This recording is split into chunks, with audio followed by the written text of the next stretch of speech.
Big TV ఇది official satellite channel యూట్యూబ్లో ఉంది కదా నిన్న మన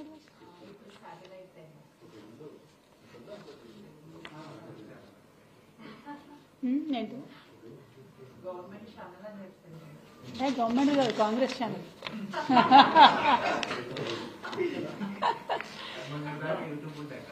అదే అదే అంటున్నా రెడీయా ఓకే జై తెలంగాణ అందరికీ నమస్కారం నిన్న హైదరాబాద్ కేంద్రంగా గౌరవ రాష్ట్ర ముఖ్యమంత్రి వర్యులు ఉప ముఖ్యమంత్రులు అనేక మంది మంత్రులు కొంతమంది శాసనసభ్యులు అందరూ కూడా కలిసి పెద్ద ఎత్తున హైదరాబాద్ మహానగరంలో ఒక కార్యక్రమాన్ని ఏర్పాటు చేశారు. సింగరేణిలో డిపెండెంట్ ఉద్యోగాలు వచ్చినటువంటి వాళ్ళందరికీ కూడా నిన్న గౌరవ ముఖ్యమంత్రి గారే స్వయంగా మరి ఉద్యోగ నియామక పత్రాలు ఇచ్చారని చెప్పడం జరిగింది. వాస్తవానికి ఇది ఎంత సిగ్గుచేటంటే డిపెండెంట్ ఉద్యోగాలు అనేటటువంటిది పోగొట్టిందే కాంగ్రెస్ పార్టీ.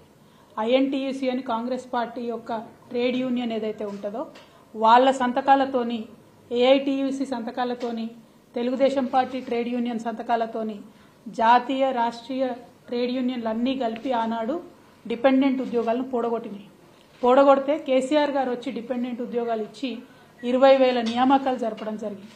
ఆ 20,000 నియామకాలు జరిపినటువంటి సందర్భంలో ఎన్నడూ కూడా కేసీఆర్ గారు వెళ్ళి ఒక్క నియామక పత్రం కూడా ఇవ్వలేదు.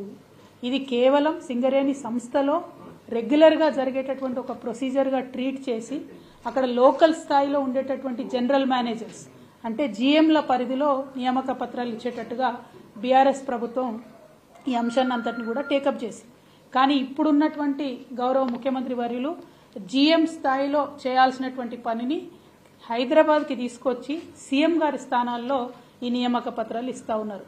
ఇచ్చి పైగా గొప్పలు చెప్పుకోవడం, మేము కొత్తగా సింగరేణిలో 400 ఉద్యోగాలు ఇచ్చినామని. నిజంగా సిగ్గుచేటు. అబద్దాలు చెప్పి అధికారంలోకి వచ్చినారు. అక్కడ వరకు క్షమించవచ్చేమో. ఆనాడు ఏది పడితే అది మాట్లాడితే ప్రజల్ని మభ్యపెట్టి అధికారంలోకి వస్తే అక్కడ వరకు క్షమించవచ్చు. కానీ అధికారంలోకి వచ్చినాకన్నా నిజం చెప్పండి సీఎం గారు, మీరు ఎందుకోసం ఈ నియామక పత్రాలు కేసీఆర్ గారి హయాంలో ఇచ్చినటువంటి డిపెండెంట్ ఉద్యోగాలను తీసుకొని నేనే ఇచ్చినా నేనే చేసినా అని అబద్దాలు చెప్పుకోవడం ఎందుకు? ఒకటి.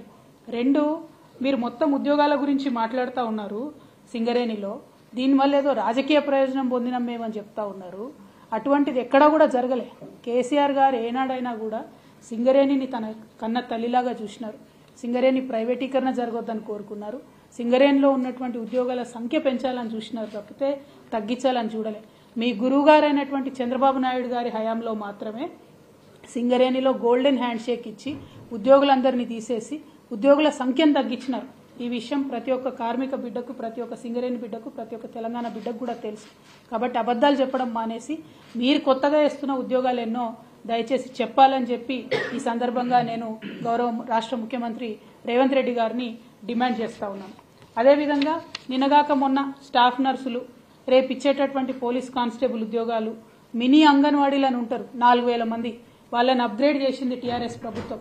ఇవాళ వాళ్ళని ఫోర్స్ చేసి కింద స్థాయిలో ఎక్కడికక్కడ శాసనసభ్యులు పిలిపించుకొని ప్రభుత్వం మారింది, ఇప్పుడు ఎమ్మెల్యేలు వచ్చి మీకు ఇస్తారు నియామక పత్రాలు అని చెప్తున్నటువంటి సందర్భాన్ని ఆ కింద స్థాయిలో ఉండేటటువంటి ఆడబిడ్డలు మా అంగన్వాడీ అక్క చెల్లెలు చేసి బాధపడుతున్నటువంటి సందర్భం.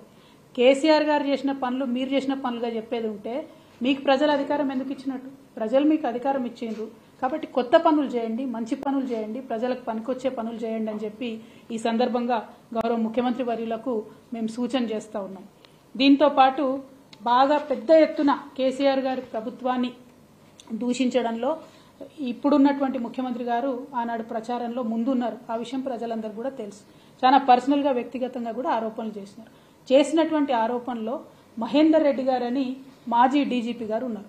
ఆయనను పట్టుకొని ఇప్పుడున్నటువంటి రాష్ట్ర ముఖ్యమంత్రి వర్యులు భయంకరమైనటువంటి పద్ధతిలో ఒక ఆడపిల్లగా నేను ఉచ్చరించడానికి వీల్లేనటువంటి మాటలు కూడా ఆనాడు మహేందర్ రెడ్డి గారిని ఇప్పుడు ముఖ్యమంత్రి గారు మాట్లాడారు. మరి అటువంటి వ్యక్తిని, బీఆర్ఎస్ ప్రభుత్వంలో 5 సంవత్సరాలు డీజీపీగా పనిచేసినటువంటి వ్యక్తిని, బీఆర్ఎస్ తీసుకున్నటువంటి అనేక నిర్ణయాలలో పాత్ర ఉన్నటువంటి ఒక వ్యక్తిని తీసుకొచ్చి ఇవాళ టీఎస్పీఎస్సీ చైర్మన్గా మీరు చేయడం జరిగింది. ఆనాడేమన్నారు? కేసీఆర్ గారు ఎవరన్నా రిటైర్డ్ అధికారులను తీసుకొచ్చి దేనికన్నా సంస్థలు నడపడానికి పెడితే మరి ఉద్యోగాలు పోయిన వాళ్ళని తీసుకొచ్చి ఎందుకు పెడుతున్నారని ఆనాడు క్రిటిసైజ్ చేశారు. ఇప్పుడు మీరు అదే చేస్తూ ఉన్నారు. ఓకే, అక్కడ వరకు ఓకే అనుకుందాం. టీఎస్పీఎస్సీలో 6 మెంబర్స్ ఉంటే ఆనాడు గౌరవ ముఖ్యమంత్రి గారు చేసిన విమర్శ ఏంటంటే రిటైర్డ్ ఉద్యోగులను పెట్టుకున్నారన్నారు.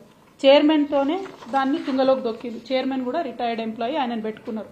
తర్వాత యారబాడి రామ్మోహన్ రావు గారు అనేటటువంటి మెంబర్ని వేసిండ్రు.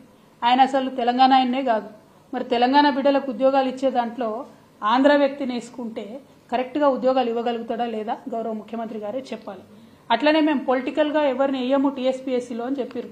మరి 6వ నంబర్గా అమ్మాయి పాల్వాయి రజనీ కుమారి అనేటటువంటి అమ్మాయి ఉన్నది.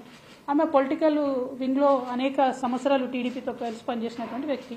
మరి ఆమెకి ఇచ్చినారు. ఇవాళ మీరు చేసిన ప్రతి ఒక్క ఆరోపణ మరి మీరు సరిచేయాలి కదా. పోనీ మా ప్రభుత్వం ఆనాడు తప్పు చేసిందని మీరు అన్నారు, ఒక్క నిమిషానికి అది కరెక్ట్ అనుకుంటే మీరు సరిచేయాలి కదా. మీరు సరిచేయకుండా చైర్మన్ నుంచి మొదలు పెడితే మెంబర్ వరకు అన్ని ఉల్లంఘనలు మీరు చేసినారు. ఇవాళ నేను డిమాండ్ చేస్తూ ఉన్నాను. నిన్నగాక మొన్న ఫ్రెష్గా మాజీ డీజీపీ ఇప్పుడు టీఎస్పీఎస్సీ చైర్మన్ మహేందర్ రెడ్డి గారి మీద ఆరోపణలు వచ్చినాయి. ఏమని 1,00,00,000 కోట్ల రూపాయలు సంపాదించుకున్నారు మహేందర్ రెడ్డి గారు అని అవినీతి ఆరోపణలు వచ్చినాయి.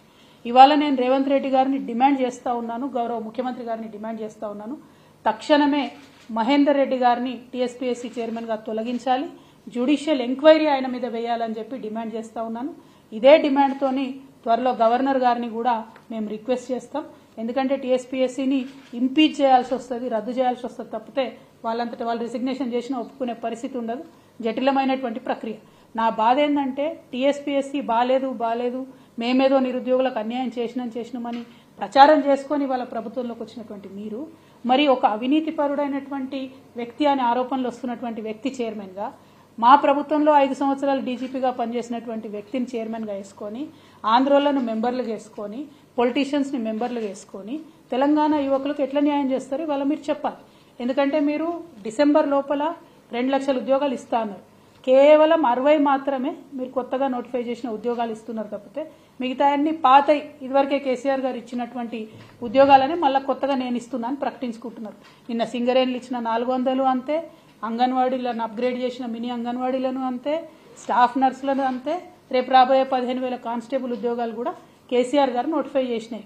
సో మీరు చేయని పనులు మీరు చేసినట్టుగా క్రెడిట్ తీసుకోవడం ఆపేసి మీరు సక్రమంగా నిర్వహిస్తానని చెప్పి ప్రజలకు వాగ్దానంలో చేసి అధికారంలోకి ఏదైతే వచ్చారో దాన్ని సరిచేయమని చెప్పి నేను డిమాండ్ చేస్తూ తప్పకుండా మహేందర్ రెడ్డి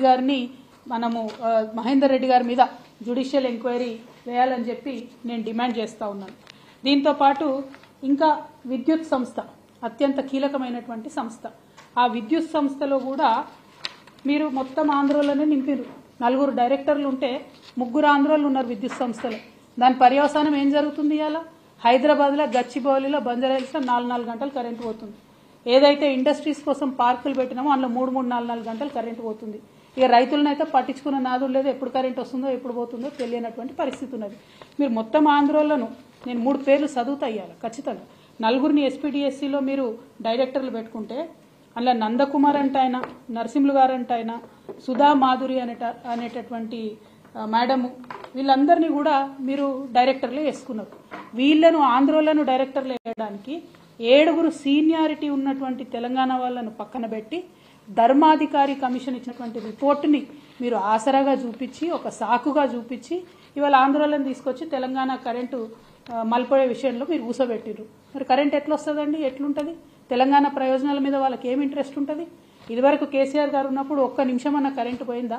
ఇలా హైదరాబాద్ మహానగరంలో విశ్వనగరం చేద్దాం అనుకున్న దగ్గర 3-4 గంటలు కరెంటు పోతుందంటే దీని వెనుక ఆంధ్ర కుట్ర లేదా? మీలో ఉన్నటువంటి పచ్చ రక్తం మీ చేత ఈ పని చేపిస్తలేదా అనేటటువంటి అంశాన్ని గౌరవ ముఖ్యమంత్రి గారిని నేను ఇవాళ సూటిగా ప్రశ్నిస్తూ ఉన్నాను. సరే, ఇవి ప్రభుత్వ సంస్థలు. ఇక ఇంకా కామెడీ ఏంటంటే ఇప్పుడున్నటువంటి గౌరవ ముఖ్యమంత్రి గారే అసలు అడ్వైజర్లే ఉండొద్దు అని కోర్టుకు పోయి కేసులు వేసిండ్రు. ఎవరు ఉండొద్దట అడ్వైజర్లు రాష్ట్రంలో, వాళ్ళు వేస్ట్, వాళ్ళేం అడ్వైజులు ఇస్తారని చెప్పారు. మరి ఇవాళ మీరు ప్రభుత్వంలోకి వచ్చినాక ఎంతమందిని అడ్వైజర్లుగా పెట్టుకున్నారండి? మీరు పొలిటికల్ రీహాబిలిటేషన్ కోసం పెట్టుకున్నటువంటి అంశాలు కాదా? సరే పోనీ పొలిటీషియన్స్ని అడ్వైజర్లో పెట్టుకున్నారంటే నాయకులు కాబట్టి వాళ్ళకి అవగాహన ఉంటారు కాబట్టి, ఇప్పుడు మా షబ్బీర్ అన్న ఉన్నాడు, ఇటువంటి వాళ్ళని అడ్వైజర్లుగా పెట్టుకుంటే మంచిదే డెఫినెట్గా. కానీ అసెంబ్లీలో, తెలంగాణ అసెంబ్లీలో ఆయన ఆంధ్ర ఆయననే అంటారు, మరి ఈయన ఎవరో నాకు తెలియదు, ప్రసన్న కుమార్ గారు ఈయన అసలు ఎక్కడ కూడా ప్రభుత్వంలో పనిచేయలే, జీవిత పర్యంతం ఢిల్లీలో ఎవరో జడ్జి గారి దగ్గర పనిచేసిండట. మరి ఈయనను తీసుకొచ్చి లేని కొత్త పోస్టును క్రియేట్ చేసి ఇలా అసెంబ్లీలో ప్రసన్న కుమార్ అనేట ఆయనని అడ్వైజర్గా పెట్టుకున్నారు. మరి ఈయన ఏం అడ్వైజులు ఇస్తాడు, దేనికోసం అడ్వైజ్ ఇస్తాడు? లేని కొత్త పోస్ట్ ఎందుకు క్రియేట్ చేసిరు మీరు? ప్రజాధనాన్ని ఎవరి కోసం వినియోగం చేస్తున్నారు మీరు? అంటే అక్కడ నుండి వచ్చేటటువంటి పచ్చ అంకుల్ డైరెక్షన్లో మరి ఇది నడుస్తున్నదా తెలంగాణ? ఒక్కొక్కటిగా తెలంగాణ అసెంబ్లీని, తెలంగాణ విద్యుత్ సంస్థల్ని అన్నిటినీ కబ్జా పెడదామనా? పెట్టడం ద్వారా నష్టం ఎవరికి జరుగుతుంది? ఇలా కరెంట్ ఆఫీస్లో 3 ఆంధ్రోళ్ళు ఉంటే మనకు 3 గంటలు కరెంట్ పోతుంది. రేపు అసెంబ్లీలో ఆంధ్ర అడ్వైజర్లు ఉంటే మరి ఏం జరుగుతుంది? దయచేసి తెలంగాణ ప్రజలు ఒకసారి ఆలోచించాలి. ఇక రేవంత్ రెడ్డి గారు ఇంకా దారుణం ఏంటంటే, వ్యక్తిగతంగా ఓటుకు నోటు కేసు ఆయనది ఏదైతే ఉందో దానిని వాదించినటువంటి లాయర్లు, ఒక మేడం పేరు దేవనా సేగల్, ఇంకో 2 ఆడపిల్లలు ఉన్నారు, అట్లనే తేరా రమాకాంత్ రెడ్డి గారు, అట్లనే ఇంకా ఆయన ప్రభుత్వంలోకి రాకముందు అప్పుడు కేసీఆర్ గారి ప్రభుత్వం చేపట్టినటువంటి ప్రాజెక్టులను ఆపడానికి చచ్చిపోయిన వాళ్ళ పేరు మీద దొంగ కేసులు వేసినటువంటి ఇంకొక వ్యక్తికి, ఇట్లాంటి వాళ్ళందరినీ కూడా సుప్రీంకోర్టులో ఇలా అడ్వకేట్ ఆన్ రికార్డు పెట్టిరు. అంటే మొన్నటిదాకా రేవంత్ రెడ్డి గారు జేబులోకి వెళ్ళి జీతం ఇచ్చిరు వీళ్లకు. ఇవాళ మన తెలంగాణ బిడ్డల రక్తం స్వేదం మనం కట్టే ట్యాక్స్ మన తెలంగాణ ప్రభుత్వ ఖజానా నుంచి ఆయన ఓటుకు నేటు కేసు వాదించిన మొత్తం టీంనంతటిని కూడా సుప్రీంకోర్టులో పోయి నింపుకున్నారు. మరి ఇదేం పద్ధతి? ఇదేం న్యాయం? ఎవరు లేరా ఇంకా కొత్త వాళ్ళు, న్యూట్రల్గా ఉండేవాళ్ళు, తెలంగాణ రాష్ట్ర ప్రభుత్వ ప్రయోజనాల కోసం పనిచేసే వాళ్ళు ఎవరు లేరా? మీ ఓటుకు నేటు కేసుని మీ ప్రైవేట్ టీంని తీసుకుపోయి అలా సుప్రీంకోర్టులో పెడితే నిజంగా కాంగ్రెస్ పార్టీలో ఇంతమంది సీనియర్ నాయకులు ఉన్నారు, ఒక్కరు కూడా ప్రశ్నించకపోవడం చాలా దారుణం. ఇది తెలంగాణ ప్రజల యొక్క డబ్బును, సొమ్మును దుర్వినియోగం చేయడం తప్పితే ఇంకొకటి కాదు అని చెప్పి మేము తెలియజేస్తూ, ఫైనల్గా గౌరవ ముఖ్యమంత్రి వర్యులు రేవంత్ రెడ్డి గారు మీరు చెప్పినటువంటి నీతి వాక్యాలను మీరు పాటిస్తే బాగుంటుంది. ఉద్యోగాల విషయంలో మీరు అడ్డంగా అబద్ధాలు ఆడారు, ఉద్యోగాల విషయంలో కేసీఆర్ గారిని బద్నాం చేసే ప్రయత్నం చేసిండ్రు. ఇప్పుడు మీరు వేసినటువంటి టీఎస్పీఎస్సీ నిజంగా మీకు చిత్తశుద్ధి ఉంటే, నిజంగా మీకు అవినీతి మరక అంటొద్దని మీరు అనుకుంటే తక్షణమే మహేందర్ రెడ్డి గారిని తీసేసి ఎంక్వైరీ వేయండి, అవినీతి జరిగింది వాస్తవమా కాదా ప్రజలకు తెలియజేయండి. రెండవది, కేసీఆర్ గారు వేసినటువంటి ఉద్యోగాలు మేమిచ్చినట్టుగా చెప్పుకుంటా ఉన్నారు, దాన్ని మేము తీవ్రంగా ఖండిస్తూ ఉన్నాం. మీరు ఇప్పటివరకు ఇచ్చిన 60 ఉద్యోగాలే, ఇంకా కొత్తగా ఏం ఉద్యోగాలు ఇస్తారో, డిసెంబర్ వరకు ఏం ఉద్యోగాలు ఇస్తారో తెలియజేయవలసిందిగా కోరుతా ఉన్నాం. మూడవది, విద్యుత్ సంస్థలో నియామకం చేసినటువంటి ఆంధ్రోళ్లను తక్షణమే తీసి తెలంగాణ డైరెక్టర్స్ని వేయాలని మూడవ డిమాండ్ చేస్తూ ఉన్నాం. నాలుగవది, సుప్రీంకోర్టు ఆఫ్ ఇండియాలో మీ పర్సనల్ కేసులు, మీ అవినీతి కేసులు, మీ దొంగ కేసులు వాదించి ఆనాడు తెలంగాణ ప్రభుత్వం మీద దొంగ కేసులు వేసిన టీంని తీసేసి నిజంగా టాలెంట్ ఉన్నటువంటి వాళ్లను, నిజంగా తెలంగాణ ప్రభుత్వ ప్రయోజనాలు కాపాడే వాళ్లను పెట్టాలని డిమాండ్ చేస్తూ, మరి మీ యొక్క చిత్తశుద్ధి నిరూపించుకోవాలి. మీరు ఇన్ని రోజులు చేసినటువంటి ఆరోపణలను దాన్నన్నింటినీ కూడా తప్పని నిరూపించే విధంగా ఉన్నటువంటి మీ వ్యవహారాన్ని సరిదిద్దుకోవాలని సూచన చేస్తా ఉన్నాం. Thank you. జై తెలంగాణ. గత 10 ఏళ్లలో ఎప్పుడూ లేనటువంటి విధంగా రాష్ట్ర గీతాన్ని జై జై హే తెలంగాణను అధికారికంగా గుర్తిస్తున్నామని కూడా చెప్పారు. అంతేకాకుండా మన రాష్ట్రానికి సంబంధించినటువంటి చిహ్నం కావచ్చు, లేకపోతే తెలంగాణ తల్లి విగ్రహాన్ని కూడా మార్పు చేస్తున్నాం. ఈ పరిణామాలన్నింటినీ మీరు ఎట్లా చూస్తారు? అంటే మన గౌరవ ముఖ్యమంత్రి గారు మొదట ఎప్పుడన్నా నిజంగా గుండెల మీద చేసుకొని జై తెలంగాణ అంటేనేమో ఆయన ఇవన్నీ చేసే అవకాశాలు, ఆయన ఇవన్నీ చేసే అర్హత ఉంటుంది. ఆయన ఎప్పుడైనా జై తెలంగాణ అన్నాడా? జై తెలంగాణ అన్నోళ్ళ మీద గన్ను పట్టుకొని తిరిగిన మనిషి. ఏదో మన ప్రజలు మంచోళ్ళు కాబట్టి ఇసొంటోళ్ళకు కూడా ఒకసారి అవకాశం ఇద్దామని ఇచ్చిరు, కానీ ఆయన జై తెలంగాణ అని ఇంతవరకు అనలేదు. ఆయన రాష్ట్ర గీతం గురించి మాట్లాడడం, తెలంగాణ తల్లి గురించి మాట్లాడడం చాలా హాస్యాస్పదంగా ఉంది. బట్ ఎనీవే, ఒక్కటి ఈ సందర్భంగా నేను ముఖ్యంగా రాష్ట్రంలో ఉన్నటువంటి కళాకారులకు, తెలంగాణ బిడ్డలకు విజ్ఞప్తి చేసేది ఏంటంటే, కేసీఆర్ గారు ఏదన్నా పని చేస్తే దాని వెనుక ఎంత బలమైన కారణం ఉంటుందో, ఏదన్నా పని చేయకపోతే అంతకన్నా బలమైన కారణం ఉంటుంది. రాష్ట్ర గీతం దగ్గర పంచాయతీ షురు అయింది. ఇదంతా రాష్ట్ర గీతం అనేటటువంటిది కాన్స్టిట్యూషన్లో ఎక్కడ చెప్పలేదు. ఈ యొక్క రాష్ట్రానికి ఒక జెండా ఉండడం, రాష్ట్రానికి ఒక గీతం ఉండడం అన్నటువంటిది కాన్స్టిట్యూషన్లో ఎక్కడ చెప్పలేదు. ఒక 2 రాష్ట్రాలు ప్రయత్నం చేసినాయి, జమ్మూ కాశ్మీర్ ఒకటి, కర్ణాటక ఒకటి. ఆ ప్రయత్నం చేస్తే ఫెడరలిజంకు ముప్పు వాటిల్తుందని సుప్రీంకోర్టు దాకా పోయినా కూడా వాళ్ళు పర్మిషన్ ఇవ్వనటువంటి పరిస్థితి. ఆ కొత్త కాంట్రవర్సీ కొత్త రాష్ట్రానికి ఎందుకు పెట్టాలన్న ఉద్దేశంతో కేసీఆర్ గారు అటువైపు వెళ్ళలేదు. నేను కూడా తెలంగాణ సగటు ఆడబిడ్డనే కదా, నేను ఎట్లుంటాను, మిగతా ఆడబిడ్డలు ఎట్లుంటారు మా తెలంగాణ వాళ్ళు, గట్లే తెలంగాణ తల్లి ఉంటుంది. ఇక అన్ని అపోహలకు పోయి పర్సనల్గా కేసీఆర్ గారి కుటుంబం అంటే విద్వేషం పెట్టుకొని నిర్ణయాలు తీసుకుంటే ప్రజలు ఆలోచన చేస్తారు. నా రిక్వెస్ట్ ఏంటంటే ఇవన్నీ చిన్న చిన్న ఆరోపణలు పక్కన పెడితే కేసీఆర్ గారు చేయని పనుల వెనుక కూడా కారణాలు ఉంటాయన్న విషయం తెలంగాణ కళాకారులు, కవులు, రచయితలు కూడా దయచేసి గుర్తించాలని చెప్పి నేను కోరుతూ, ముందుగా మన ముఖ్యమంత్రి గారు తెలంగాణ రాష్ట్ర ముఖ్యమంత్రి గారు కాబట్టి ఎప్పుడన్నా ఒకసారి అసెంబ్లీ ప్రారంభంలోనో అఫీషియల్ కార్యక్రమాల్లోనో జై తెలంగాణ అంటే కొంచెం తృప్తిగా ఉంటుంది తెలంగాణ ప్రజలకి. Thank you. జై తెలంగాణ. డీజీపీ మహేందర్ రెడ్డి మీ హయాంలో కూడా పనిచేశారు. ఇప్పుడు అవినీతి ఆరోపణలు వస్తున్నాయి, అంటే మీ హయాంలోనే అవినీతి జరిగింది అనుకోవచ్చు. నేనేమంటున్నామ్మా అంటే ఆరోపణలు మేము ఎప్పుడు చేయలే మహేందర్ రెడ్డి గారి మీద. మేము ఎప్పుడు మహేందర్ రెడ్డి గారిని ఒక చిన్న పల్లెత్తు మాటలే. మహేందర్ రెడ్డి గారిని ఇక్కడ మీరు నేను మాట్లాడుకోలేనంత భయంకరమైన భాషలో దూషించింది ఇప్పుడున్నటువంటి గౌరవ ముఖ్యమంత్రి గారే.